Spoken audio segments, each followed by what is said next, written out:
saints en Christ, 15e épisode, le Saint-Esprit.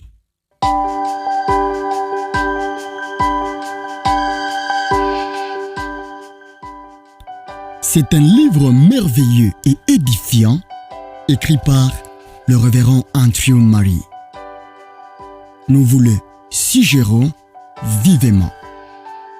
Vous pouvez suivre les parties précédentes de ces livres sur le même plateau. Priez pour vous-même, priez pour nous aussi et pour plusieurs autres personnes qui auront à suivre ce message après vous. Vous êtes sur le chemin vers la maturité. Ce plateau est juste pour vous. Appropriez-vous ce plateau et faites-le connaître autour de vous pour la gloire de Dieu. Que Dieu bénisse votre audition.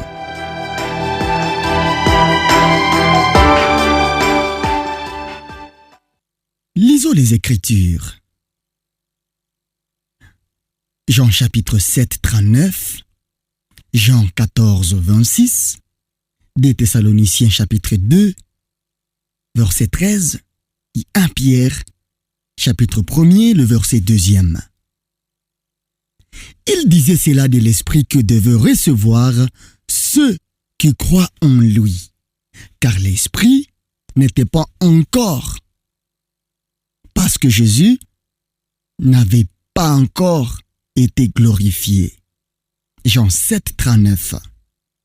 Mais le Consolateur, le Saint-Esprit, que mon Père enverra en mon nom, vous enseignera toutes choses. Jean chapitre 14, verset 26. Dieu vous a choisi pour vous sauver par la sanctification de l'Esprit et par la foi à la vérité. 2 Thessaloniciens chapitre 2, verset 13 et 1 Pierre 1, verset 2. On a dit quelquefois que, tandis que dans l'Ancien Testament, la sainteté de Dieu est mise d'une manière toute particulière en lumière, dans le Nouveau, elle cède la place à la révélation de son amour.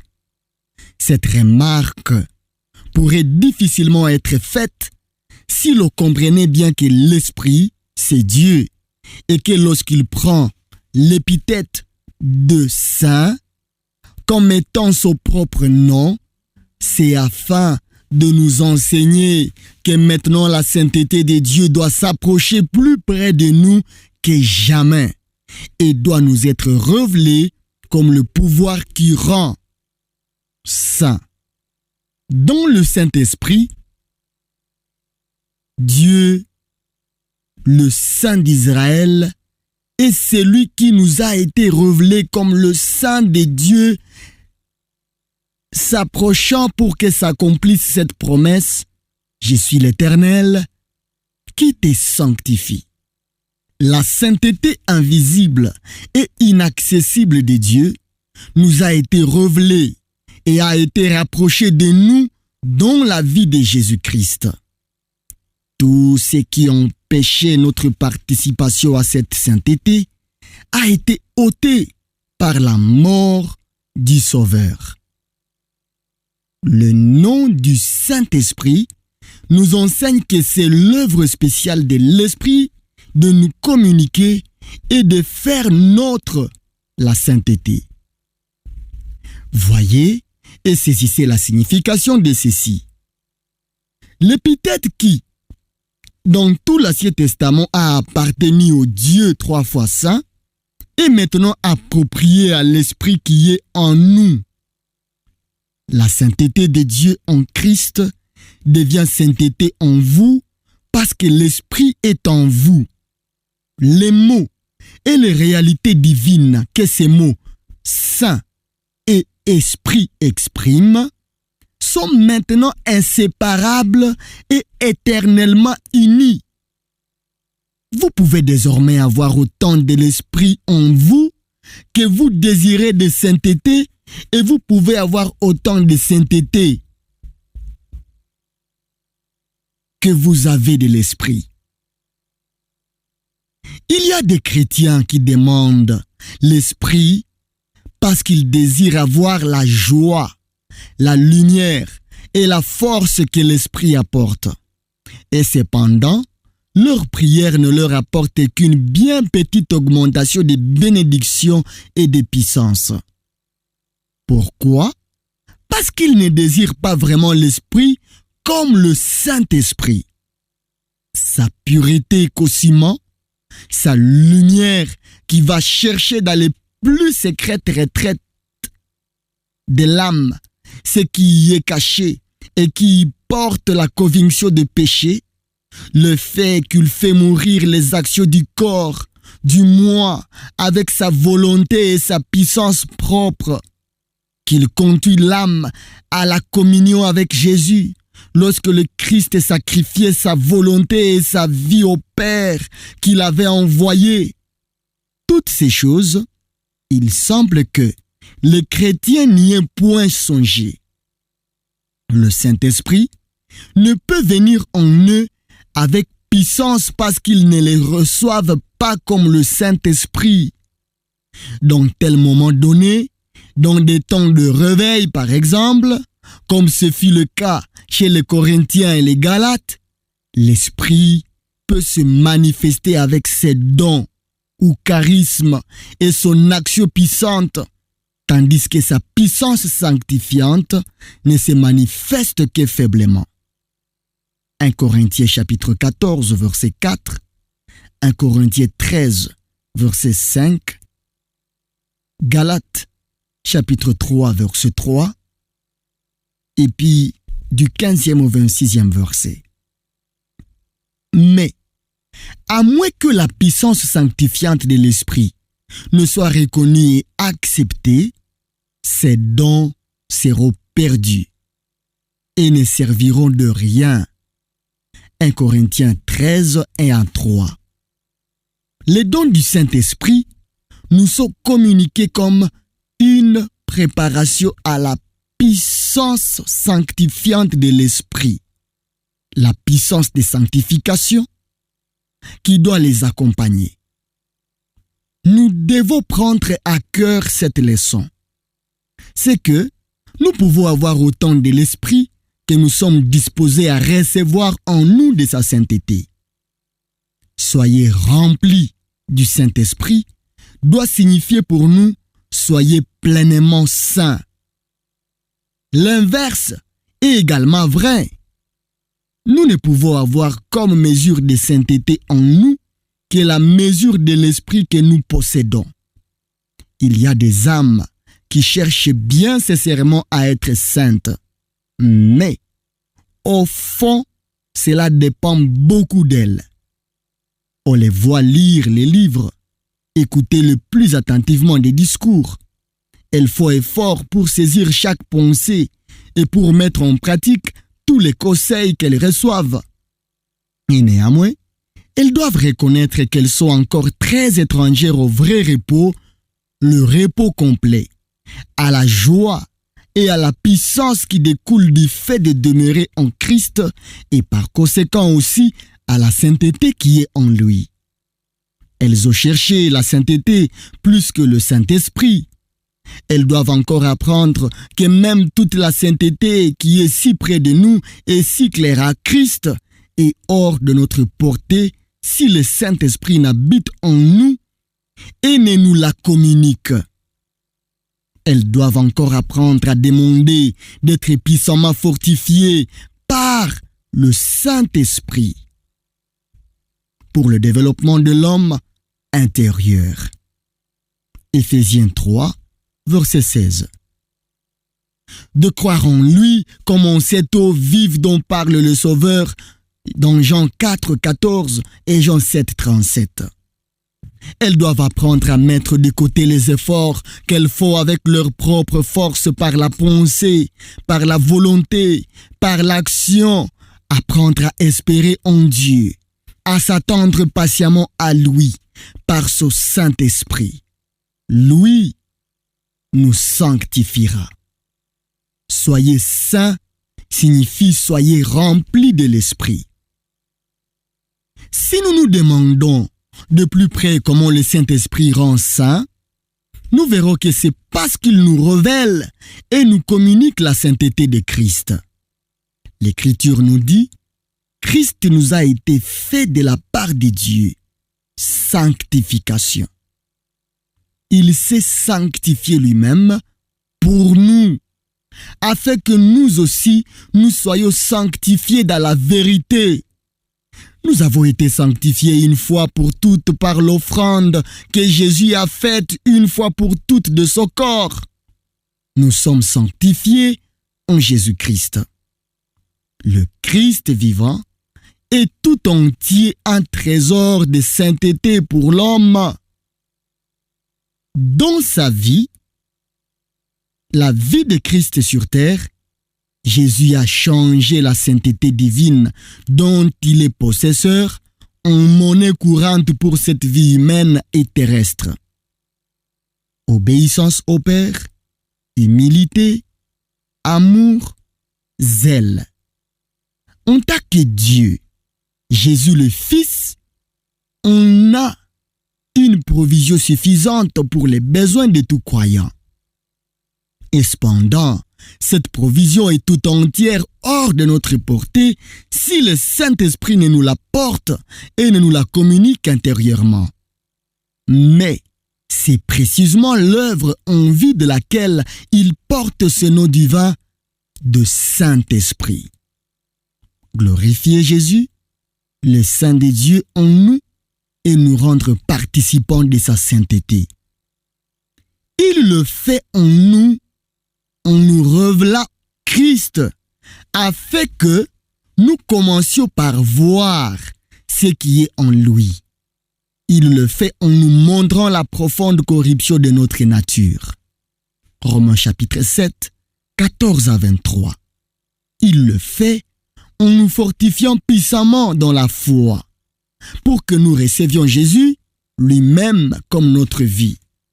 Il le fait en nous amenant à désespérer complètement de nous-mêmes, à nous abandonner absolument à l'obéissance que nous devons à Jésus, notre Seigneur, et à une confiance assurée de la foi en la puissance de l'habitation de Christ en nous.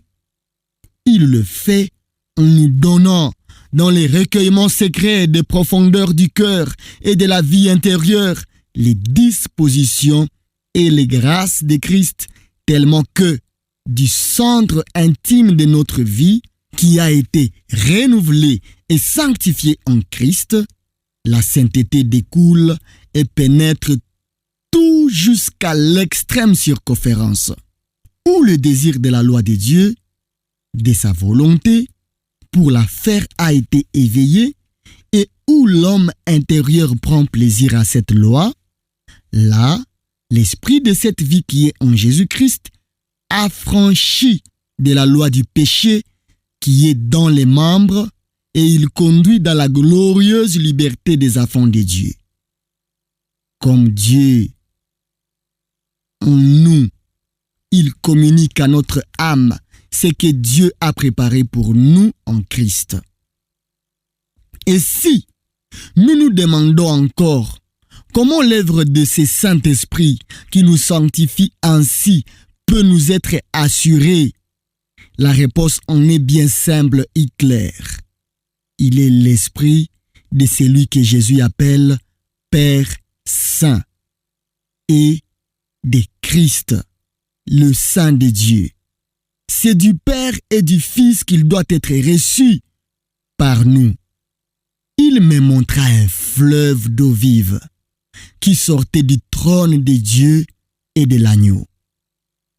Jésus ne parlait-il pas du Saint-Esprit que le Père enverra en mon nom? Et ne nous a-t-il pas enseigné à le demander au Père?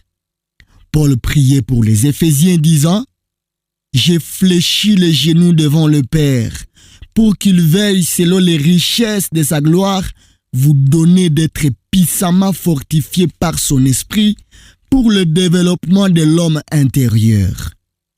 Éphésiens chapitre 3, 16 à 17.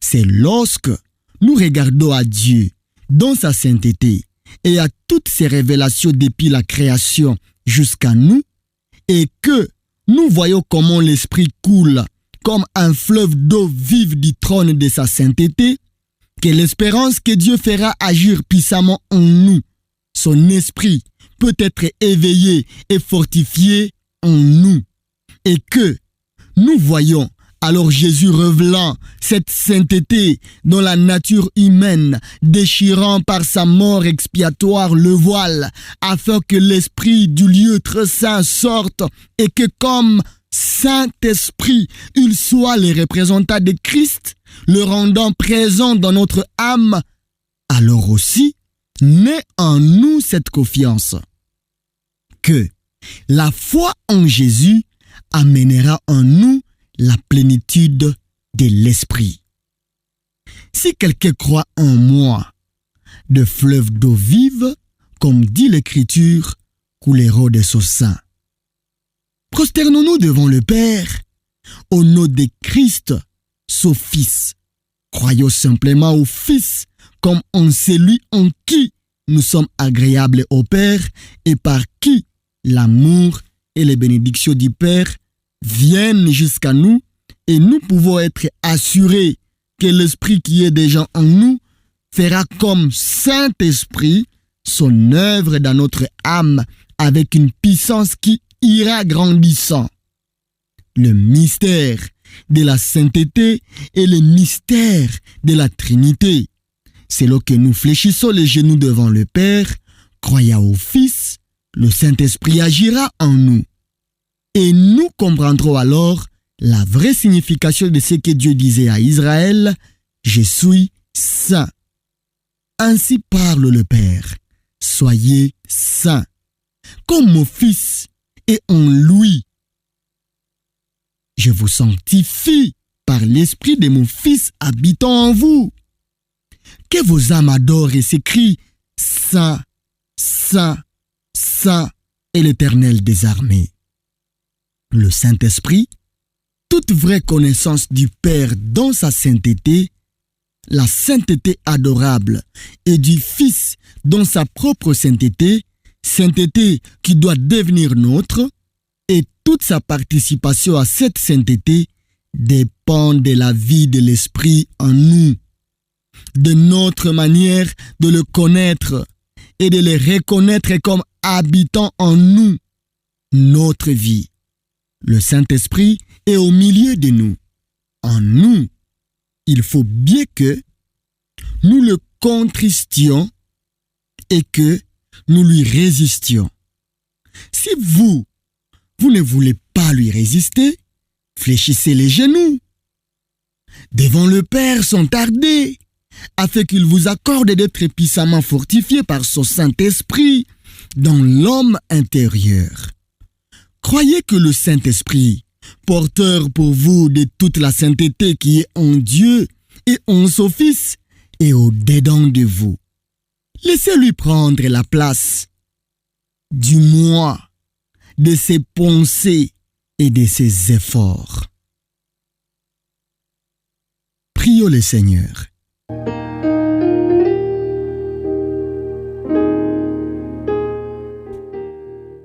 Saint, Saint, Saint est l'Éternel des armées.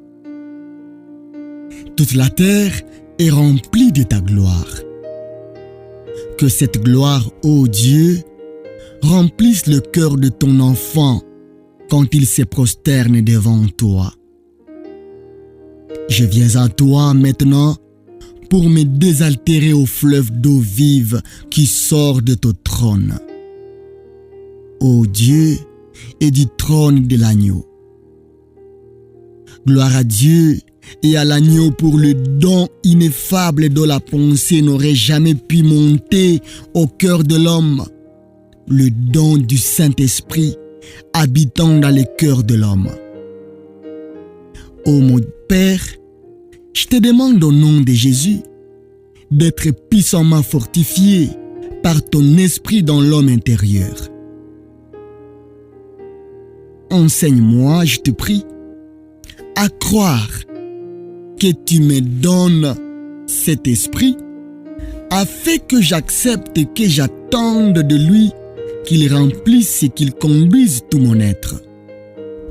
Donne-moi de me livrer à lui et de ne pas continuer à vouloir, à courir, à penser et à agir avec mes propres forces, mais d'attendre dans une paisible confiance et une parfaite certitude qu'il agisse en moi. Apprends-moi ce que c'est que de n'avoir point de confiance dans la chair et de te servir dans l'esprit. Enseigne-moi ce que c'est que d'être conduit en toutes choses par le Saint-Esprit, l'Esprit de ta sainteté. Et accorde-moi cette grâce, ô tendre Père, que par lui je t'attende de me parler et te révéler à moi avec puissance et me disant, je suis saint. Qu'il glorifie à mes yeux et en moi Jésus, en qui le commandement, soyez saints, c'est si merveilleusement accompli en ma faveur, et que le Saint-Esprit me donne l'onction et les sceaux qui me conduiront à la parfaite assurance qu'en lui, ta promesse, je vous sanctifie, s'accomplit d'une manière glorieuse. Amen.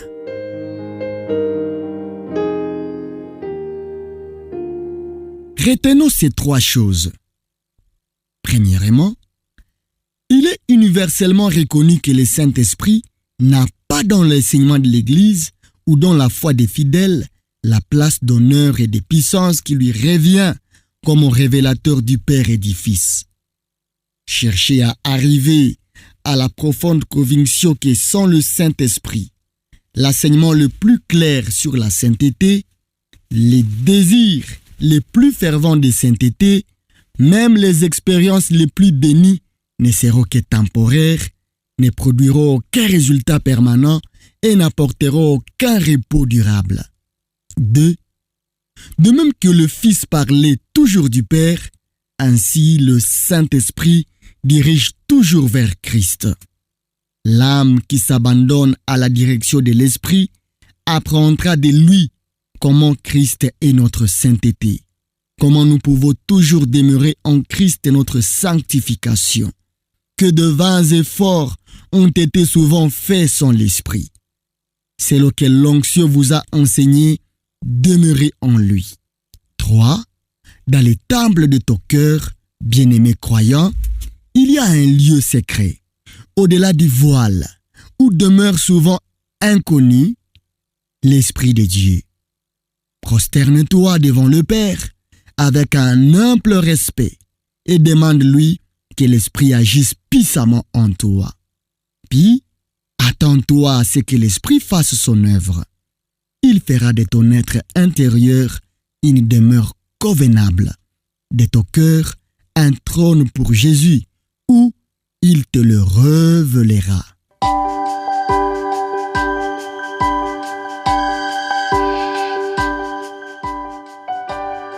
Merci d'avoir suivi cette capsule. Il s'agit du 15e épisode du livre Saint en Christ, écrit par le révérend Andrew Murray. Nous espérons que ce contenu vous a été utile. Si vous n'avez pas pu suivre les parties précédentes, eh bien, veuillez tout trouver sur le même plateau. Abonnez-vous pour ne pas rater la suite. Aimez et partagez ces messages autour de vous. Priez selon ce que le Saint-Esprit vous a révélé et prenez des décisions pour changer votre vie. Vous êtes sur le chemin vers la maturité. Sur ce plateau, notre grand désir, le grand objectif, notre rôle est de vous amener à la maturité dans la connaissance et la grâce du Seigneur Jésus-Christ. Merci de vous approprier ces plateaux et de les soutenir selon la direction du Saint-Esprit. Grâce et shalom au Fils de Dieu.